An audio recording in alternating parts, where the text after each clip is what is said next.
My name's John Hearn. I'm a senior lecturer at the London Institute of Banking and Finance, and I'm talking today about macroeconomic management of the economy. Now, among economists, there are two extremes. There's an interventionist group of economists who explain how the economy should be managed, and then there's a less interventionist group at the other end. The interventionist economists will be people like Karl Marx, John Maynard Keynes, Hiram Minsky. They all want to manage the economy. And then at the other extreme, there would be groups like the monetarist economists and the Austrian School of Economics. And what I'm going to do is I'm going to play both parts here. I'm going to be John, the Keynesian economist, and I'm going to explain to you how they say the economy works. And then I'm going to be John, the monetarist economist, and explain to you how they think the economy works, using the same model, so it should be fairly easy to move in your mind from one to the other. So I'm going to start as being John, the Keynesian economist, and we have a model to illustrate how the economy works. We've got two axes.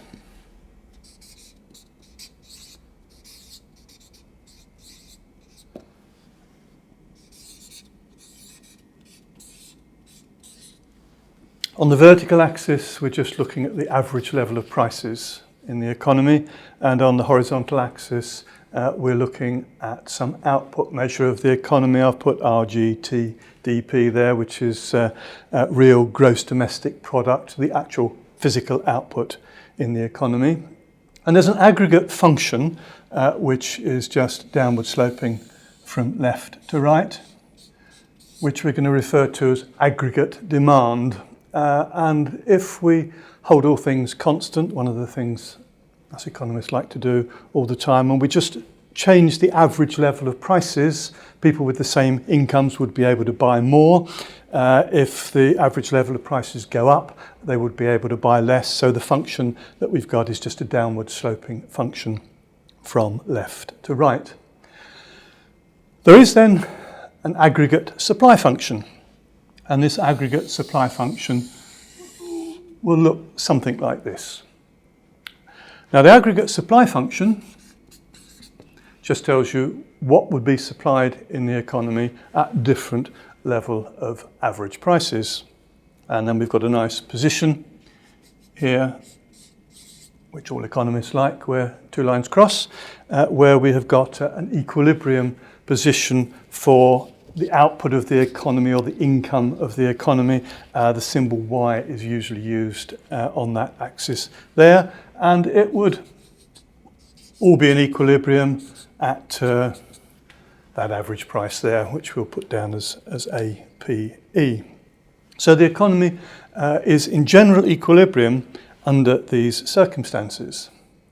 Now, if we had, shall we say, 3 million people unemployed in the economy, there would be an argument to say, well, at least 2 million of those could be employed gainfully producing goods and services. And if that was the case, there would be a level of national income to the right of this, shall I say, YF. So there's a level of national income then to the right. And that level of national income I can estimate reasonably precisely, because I can say 2 million people, I can take the average wage, I can multiply 2 million people by the average wage, and I can come up with a number which I will explain to be the full employment level of output in the economy. So if we look at this position here, we've got what us Keynesian economists like to call the output gap. So we've got an output gap in the economy, which is there because there isn't enough demand in the economy to employ those additional 2 million people.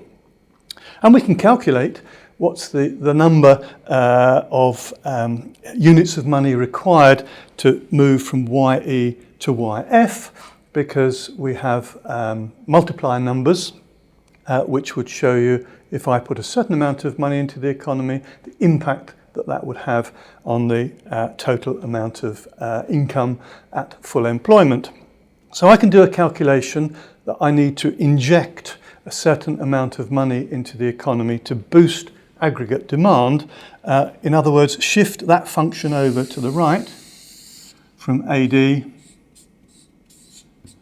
to AD1. It will come at a price in terms of slightly higher average prices, and the economy would then have reached what we would call, or what Keynesians would call, a full employment level of output. Now, how do we do that? Let me just take you to another diagram just to illustrate exactly the best way of doing that.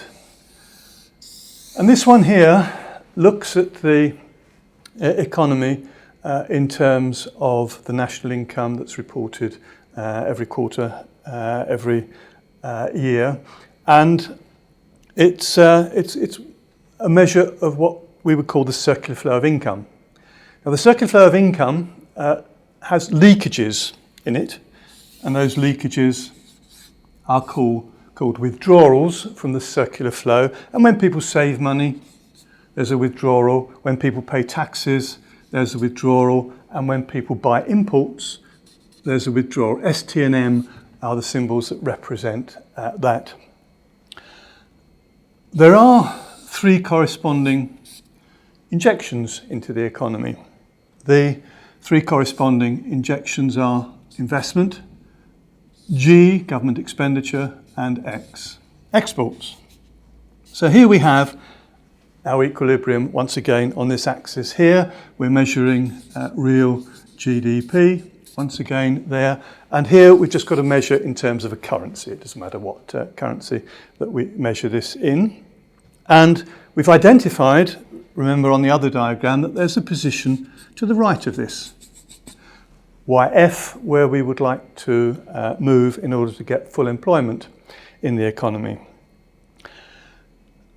You can see we could juggle around with any of these 6 symbols here to create an equilibrium in that position there.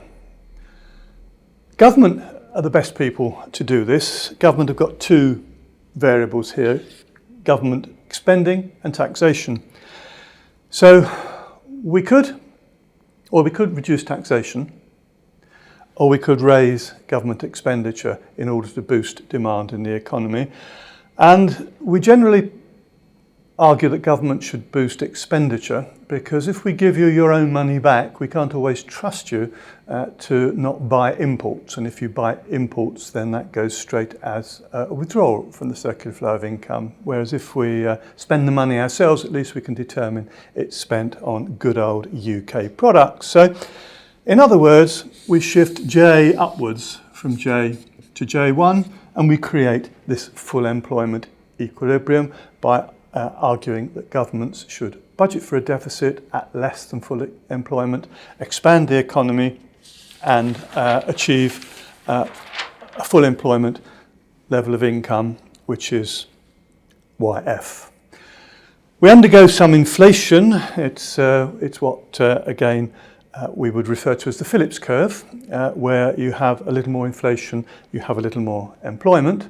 Sometimes you get more inflation than expected, and under those circumstances, as Keynesian economists, we usually blame cost push inflation, certain costs that are going up in the economy that are in addition to the demand pull rises that occur as we expand aggregate monetary demand. So as a Keynesian, the argument is if you have high unemployment, you can boost that employment by expanding aggregate monetary demand, and you can expand aggregate monetary demand through your budget or fiscal policy by boosting spending in the economy. And we can calculate roughly what that amount is, because we have an idea of what the multiplier effect of injecting spending power into the economy is.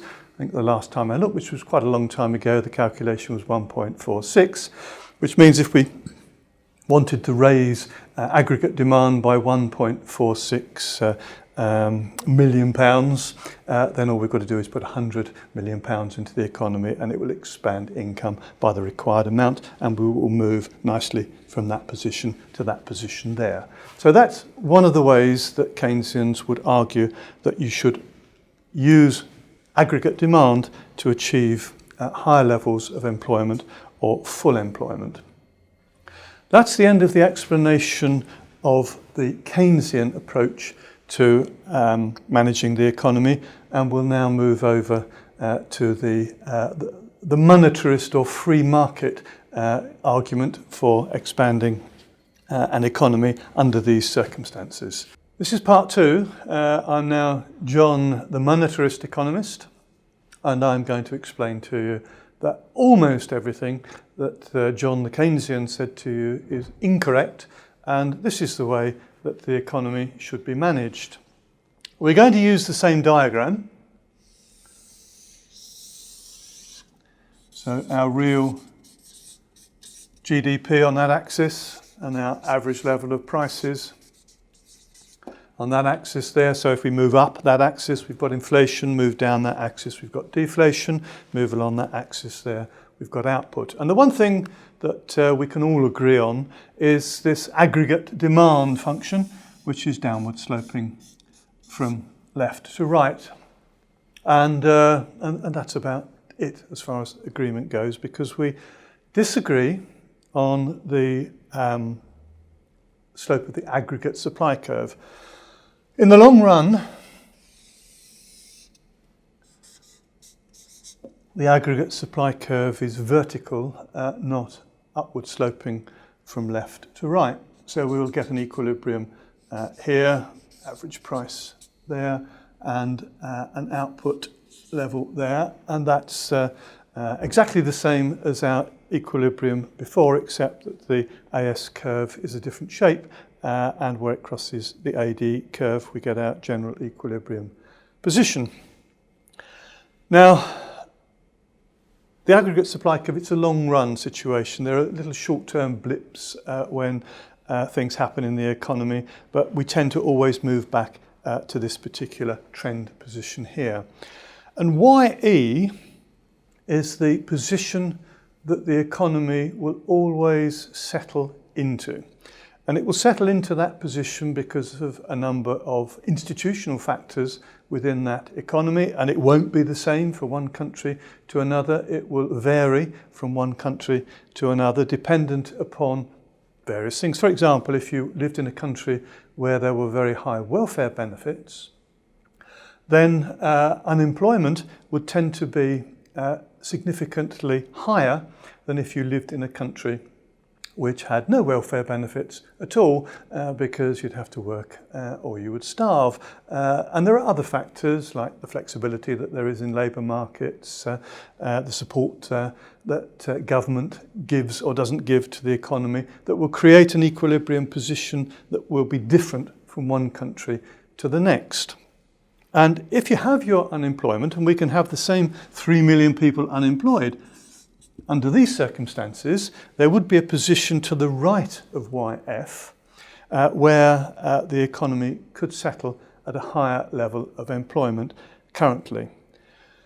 But as you can see, it's now pointless trying to manipulate aggregate demand, because if I shift aggregate demand to the right or to the left, all that's going to happen is that I'm going to get inflation or deflation. So if I shift it to the right, the average prices will move higher. If I shift to the left, the average prices will move lower. So what we're saying here is that there's nothing you can do in an economy to manipulate aggregate demand that will change the equilibrium position for output and employment in the long run. So what we have here, this sort of position here, is a level of unemployment, shall we say, for sake of argument, it's 3 million. And we have a level of unemployment which we would just call the natural level of unemployment.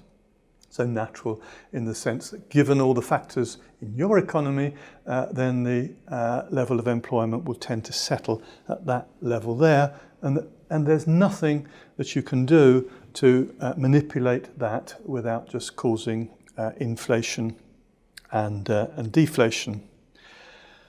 So, is there a solution to bringing our economy from YE to YF? Of course there is, and you can see exactly what the solution is by looking at the diagram, because somehow or other you have got to act in a way to shift the aggregate supply curve over to the right. So we would want the aggregate supply curve to shift its position over to AS1. So we can close this output gap in the economy, and you do that not through demand manipulation, but by looking at supply side policies.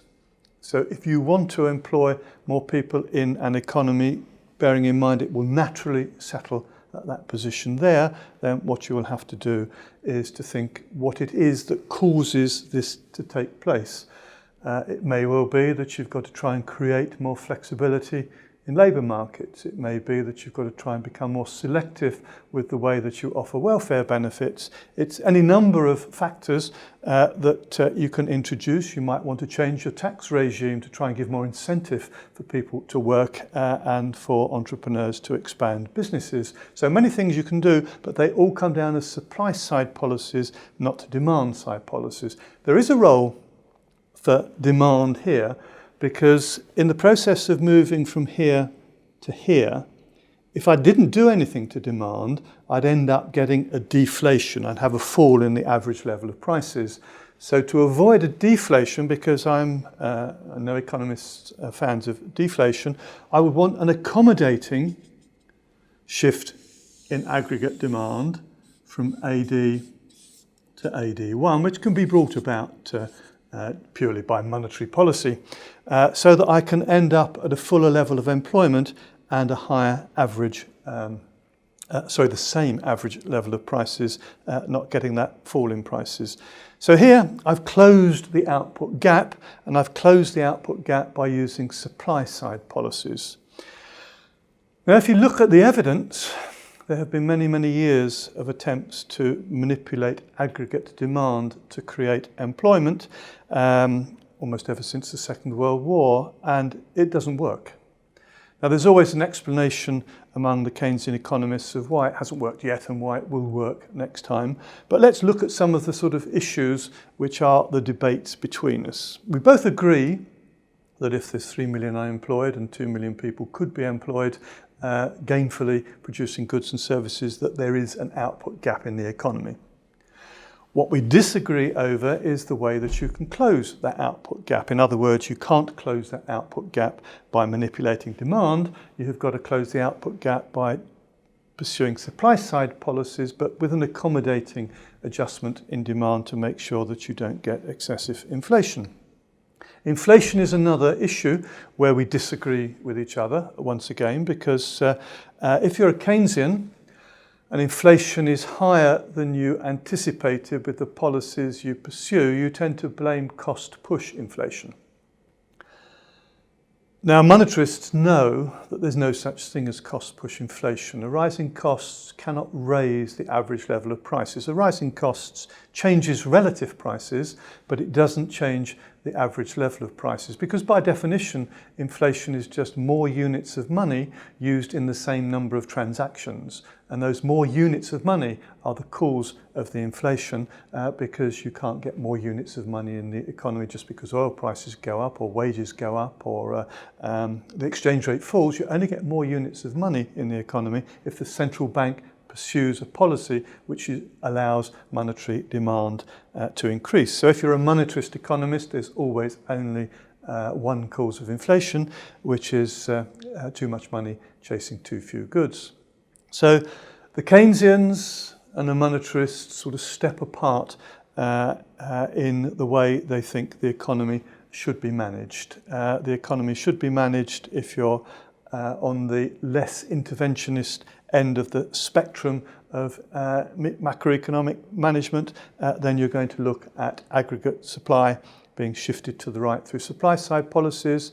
If you're a Keynesian economist, you think it's going to be nice and easy. All you've got to do is manipulate aggregate demand, and it looks neat in the diagram, but the evidence shows that it doesn't work. So I have to now say I really am John the monetarist, not John the Keynesian. I was only pretending to be a Keynesian to explain to you something that sounds quite feasible and quite easy to sell, particularly to government, because government like the idea of being told that they've got to spend more money and they can cut taxes, and Keynesians are forever telling them that they don't always like the story that comes from the other side, the monetarist economists, who tell them, no, you can't do that.